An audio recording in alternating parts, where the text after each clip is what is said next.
had the regulator in my mouth, so obviously I can't really put out any words, but I was literally screaming, "Oh my God, oh my God, oh my God." It's kind of hard to scream underwater. Yep. A diver says it was hard to contain the excitement, though, over the latest find off of the coast of Venice. She found a massive Megalodon shark tooth. News Channel 8 Sarasota County Bureau reporter Allison Henning joins us now live from Sarasota County with a closer look, and it's a big find. Yeah, I can't even imagine the excitement, let alone underwater. So Venice, as you probably know, is known as the shark tooth capital of the world. But this find was a really rare one, with this tooth measuring more than 6 inches long. Christina Scott and her boyfriend Chris have been diving for shark teeth for the last 3 years.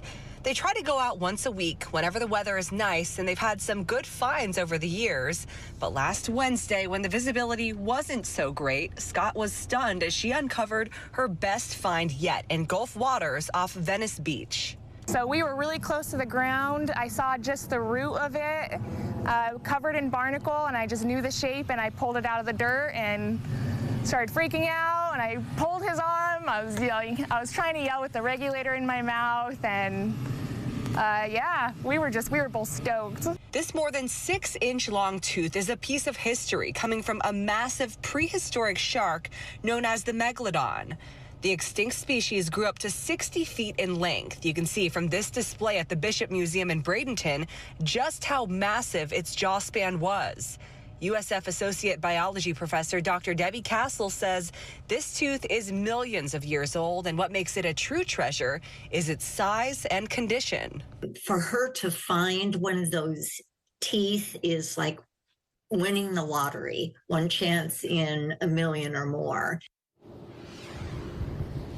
So over the last couple of years, Scott says she has found all sorts of teeth and fossils out in the water here. She and her boyfriend, they even co-authored a book, basically their guide on the best ways and their tips to find Megalodon teeth out here off the coast. Keith, Jen. Well, how far off were they in the water there? How deep was it? Yeah, you're thinking with something this massive, they'd have to be way off, but they said they could still see the coastline, and where she found the tooth, she was about 30 feet underwater. Wow. I have one more question. Did I miss it?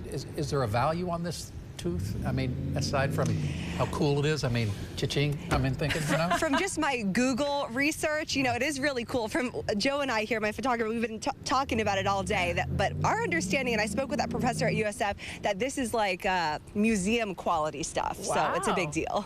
Well, you didn't answer my question, but I'm thinking it's a lot of dollars. We don't want to speculate. We don't want to speculate, but... We don't want to speculate, but maybe she should also buy a lotto ticket, since that's a 1 in a million find. Or at least a new diving suit. All right. Thank you, Allison. Allison Henning, live in Venice.